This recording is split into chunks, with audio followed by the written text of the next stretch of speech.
내가 세상에 화평을 주러 온 줄로 생각하지 말라. 화평이 아니요 검을 주러 왔노라.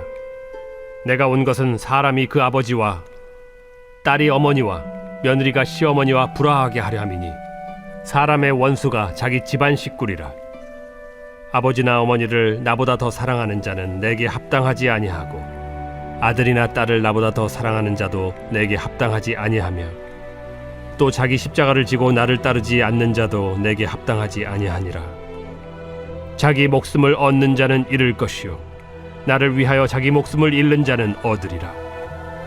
너희를 영접하는 자는 나를 영접하는 것이요 나를 영접하는 자는 나를 보내신 이를 영접하는 것이니라. 선지자의 이름으로 선지자를 영접하는 자는 선지자의 상을 받을 것이요 의인의 이름으로 의인을 영접하는 자는 의인의 상을 받을 것이요 또 누구든지 제자의 이름으로 이 작은 자 중 하나에게 냉수 한 그릇이라도 주는 자는 내가 진실로 너희에게 이르노니 그 사람이 결단코 상을 잃지 아니하리라. 네, 어제는 눈이 많이 왔습니다. 네, 아이들은 오랜만에 눈이 와서 이 눈을 모으고 또 만들고 이 손이 빨개지는 줄도 모르고 열심히 놀더라고요. 네, 하지만 저는 오늘 새벽에 나오는 게 쉽지 않겠다는 생각을 드는 것을 보니 좀 다르구나라는 생각이 들었습니다. 오늘 나오시는 게 참 쉽지 않으셨을 텐데 나오시느라 참 수고하셨다는 생각이 듭니다. 어제는 우리가 두려워하지 말라라는 말씀을 통해서 함께 은혜를 받았습니다. 세상의 복음을 선포하실 때 두려워하지 마시고 세상 앞에 당당히 마주하기를, 그리고 온 세상 가운데 복음이 완전히 선포되기를 기대하고 기다리는 자들이 바로 우리 그리스도인입니다. 오늘은 이제 마태복음 10장의 이 선교 명령 중에 이 마지막 단락입니다. 제목을 보시면 이 주께 합당한 자라고 나와 있는데 저는 이걸 조금 바꿔서 복음에 합당한 자라고 해보도록 하겠습니다. 즉 복음에 합당한 자라는 의미는 두 가지가 있는데 이 첫 번째는 복음 선포에 합당한 자, 그리고 복음을 받아들이기에 합당한 자라는 의미입니다. 즉 오늘 본문 이 34절부터 39절까지는 이 복음 선포에 합당한 자이며 40절부터 42절까지는 이 복음을 받아들이기에 합당한 자에 대해서 나오고 있습니다. 그럼 34절부터 보면 예수님은 이 세상에 화평을 주러 오신 것이 아닌 이 검을 주러 오셨다고 말씀하고 계십니다. 이는 예수님의 사역을 지켜보면 약간 맞지 않는 말씀을 하시는 것처럼 보이기도 합니다. 예수님께서는 마태복음 5장 9절 화평하게 하는 자는 복이 있나니 라고 말씀하셨고, 또 요한복음 14장 27절에는 평안을 너희에게 끼치노니와 같이 평화의 왕으로 오시니입니다.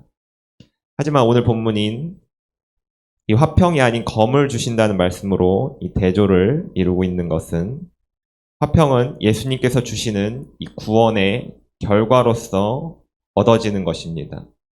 즉 구원받은 우리는 예수님 안에서 온전한 평안을 누리게 됩니다. 하지만 반대로 이 세상을 향해 복음을 전파하러 가는 우리는 복음을 반대하는 자들과 맞서야 함을 의미합니다. 즉 우리는 복음을 받아들인 이후에 하나님과는 화평하게 되는 축복을 얻게 됩니다. 하지만 이와는 반대로 세상에 복음을 선포하게 될 때 세상 속에서 누려왔던 많은 것들을 잃게 됨과 동시에 그들과 싸워야 함을 말씀해주고 계신 것입니다. 요한복음 15장 19절은 너희가 세상에 속하였으면 세상이 자기의 것을 사랑할 것이나 너희는 세상에 속한 자가 아니요 도리어 내가 너희를 세상에서 택하였기 때문에 세상이 너희를 미워하느니라. 우리가 아담과 하와의 불순종으로 인해 우리 가운데 죄가 들어오게 되었으며 이 하나님과 불화하게 되었습니다. 하지만 예수님께서 이 세상에 오셔서 우리와 하나님 사이를 다시 화평케 하셨습니다. 이전엔 세상에 속하여서 이 공중권세 잡은 이 사탄에게 굴복하여 살아왔었지만 이제는 더 이상 그렇지 않습니다. 우리는 하나님께 속한 자들입니다. 세상과 불화한 자들입니다. 세상에서 누릴 수 있는 수많은 것들을 우리는 잃어버릴지도 모릅니다. 하지만 그럼에도 우리가 앞으로 나아가야 하는 이유는, 끝까지 포기하지 않아야 하는 이유는 하나님과 나의 관계가 회복되었기 때문입니다. 더 이상 우리는 이전처럼 살 수 없습니다. 뒤돌아볼 수도 없습니다. 이제 앞으로 나아가야 합니다. 35절은 이제 이와 같이 말합니다. 아들과 아버지, 딸과 어머니, 며느리와 시어머니가 불화하게 된다고. 이때 가족은 지금과는 같지 않았습니다. 이 모두의 생존을 위해서 다 함께 일을 했어야 했고, 또 누구 하나가 빠진다면 그 빈자리를 다른 가족들이 메워야만 하는 시대였습니다. 하지만 예수님께서는 이들과도 싸워야 한다고 말씀하십니다. 예수님을 온전히 따른다는 것은 이처럼 희생이 따르기도 합니다. 교회 안에서 나 혼자만 신앙생활을 하시는 분들을 많이 보게 됩니다. 제가 봤을 때 남편 혼자 나오시는 경우는 거의 없고, 보통 아내분들이 혼자 많이 나오십니다. 이 결혼하기 전에 이 신앙생활을 열심히 했었지만 믿지 않는 가정에 며느리로 들어가 긴 시간 동안 교회에 가지 못하고 믿음을 잃어버린 뒤에 또 돌아온 탕자처럼 다시 교회에 들어오지만 믿지 않는 남편과 이 가족들의 많은 핍박이 따라오는 경우를 많이 보았습니다. 이런 상황 가운데 이 신앙생활을 온전히 지킨다는 것은 정말 쉽지 않습니다. 수많은 시간이 지나도 이 남편이 함께 교회에 온다는 것은 정말 기약 없는 기다림과 같이 나를 힘 빠지게 하는 일일지도 모릅니다. 자녀들은 또 어떻습니까? 어릴 때 이 부모의 강요로 교회에 마지못해서 다니다가 이 중학교만 올라가도 이 교회에 흥미를 잃고 나와 대적하며 또 반항하기 시작합니다. 여기서 지쳐버린 나는 그냥 너 하고 싶은 대로 하라 하면서 내버려 두지만, 이 자녀가 고등학교 또 대학교에 이르게 되고 이때 다시 교회에 나가보자고 복음을 전하게 되지만 이제는 이 자녀가 한 귀로 듣고 한 귀로 흘려버립니다. 크리스천 투데이의 이 신문 기사에 따르면 우리나라 청소년들의 복음화율은 약 3.8%입니다. 선교학에서 보통 복음화율이 3%대 이하면 우리는 이것을 미전도 종족이라고 말합니다. 이 정도면 우리 자녀들은 이 미전도 종족과 큰 차이가 없습니다. 그럼에도 우리 자녀들을 위해, 이 진정 자녀들을 사랑한다면 끝까지 복음을 전해야 합니다. 내가 자녀에게 줄 수 있는 것들은 이 자녀가 살아갈 세상에 비해 너무 작은 것일지도 모릅니다. 하지만 자녀에게 온전한 믿음, 이 하나님만을 바라보는 믿음을 물려줄 수 있다면 누가 그 사람에게, 자녀에게 아무것도 주지 않았다고 말할 수가 있겠습니까? 복음을 받아들이지 않은 사람이 그 누구든 그들과 불화하게 되는 것은 당연합니다. 이제 37절, 아버지나 어머니보다도, 아들이나 딸보다도 예수님을 사랑해야 한다고 말씀하십니다. 사랑하는 성도님들, 우리는 누구를 사랑하고 있습니까? 내가 진정 사랑하는 분은 누구입니까? 신명기 6장 5절은 너는 마음을 다하고 뜻을 다하고 힘을 다하여 내 하나님 여호와를 사랑하라. 오늘 내가 내게 명하는 이 말씀을 너는 마음에 새기고 내 자녀에게 부지런히 가르치며 라고 되어 있습니다. 나는 주님께 합당한 자입니까? 예수님은 부모와 자녀 간의 사랑을 알고 계신 분입니다. 하지만 그분은 우리에게 더 깊은 헌신을 요구하십니다. 예수님이 첫 번째가 아니라면 우리는 주님께 합당한 자가 아닙니다. 우리의 모든 우선순위가 오직 예수님뿐임을 흔들리지 않게 되시기를 소망합니다. 38절은 이보다 더한 일을 말씀하십니다. 지금까지는 그저 사람들에게 그리고 가족들에게 핍박을 받아야 했음을 말씀하셨지만 이제는 십자가를 지고 따르는 자가 합당한 자라고 선포하십니다. 이 로마 시대의 이 십자가를 지고 간다라는 의미는 사형이 확정된 죄수에게 그렇습니다. 즉 이미 이 사람은 죽은 것과 다름이 없는 것입니다. 십자가를 지고 가야 함을 말씀하신 이유는 나를 부인하고 예수님을 따라야 함을 말씀하신 것입니다.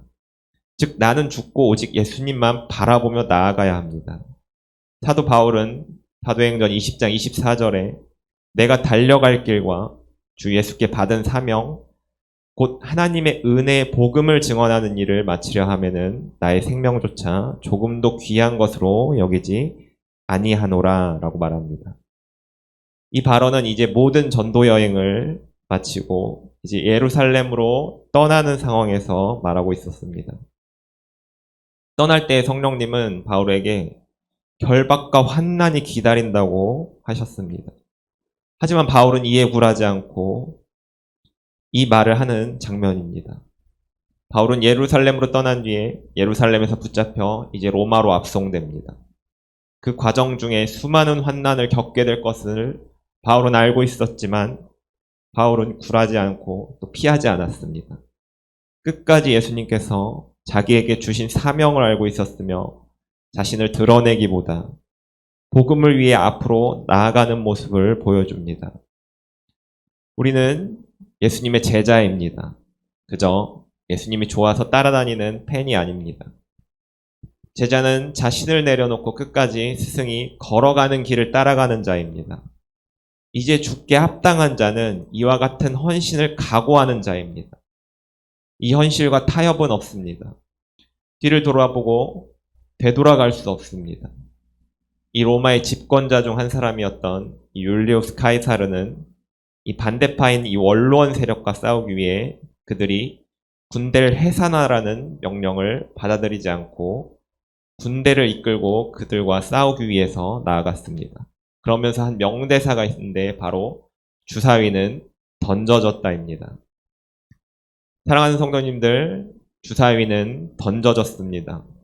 예수님의 희생과 헌신 그리고 사랑을 깨닫게 된 우리는 이전으로 돌아갈 수 없습니다.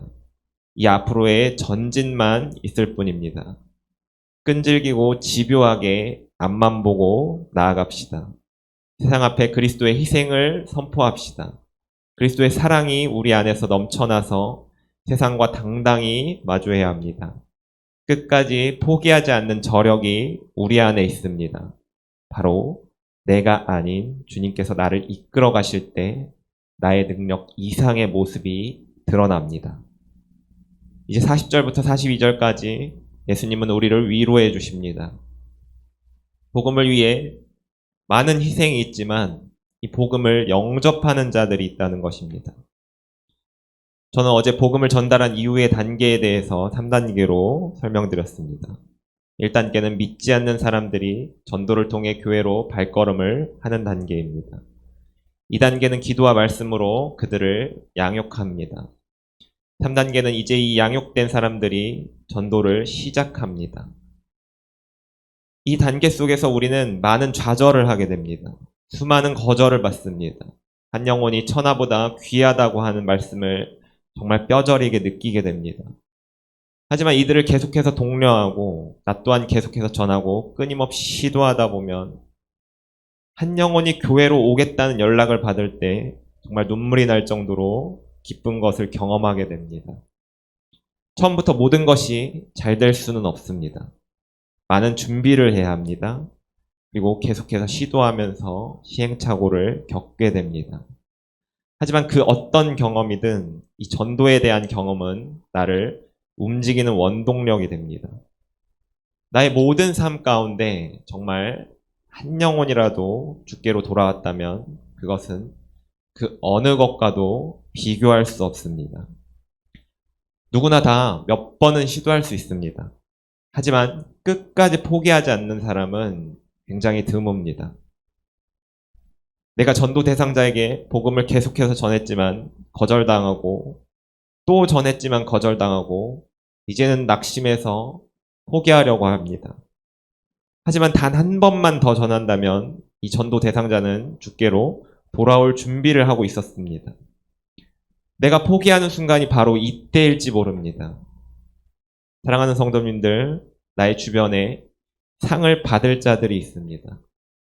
나는 보잘것없지만 내가 전한다고 이 사람이 복음을 받아들일 것 같지 않지만 의외로 상을 받을 사람인지 모릅니다. 복음을 받기 합당한 자인지 모릅니다. 전도하며 한 영혼이 주께로 돌아왔을 때의 기쁨, 이 기쁨을 저는 우리 교회 모든 성도님들과 함께 누리기를 소원합니다. 이제 주님을 사랑한다고 고백하는 우리는 십자가를 지고 따라야 하는 순간입니다. 나를 부인하고 오직 예수님만이 내 안에서 살아가며 복음을 가지고 세상으로 나아가는 합당한 자가 되며 복음을 받아들이기 합당한 자들을 찾으며 끝까지 포기하지 않고 끈질기고 집요하게 세상으로 나아가야 합니다. 주사위는 던져졌습니다. 예수님은 승리하셨습니다. 우리 모두 선포하며 나아가게 되시기를 축복합니다. 기도하겠습니다. 사랑의 하나님, 내가 세상에서 받는 환난을 그리고 가정에서 받는 비난을 당연하게 생각하게 하여 주옵소서.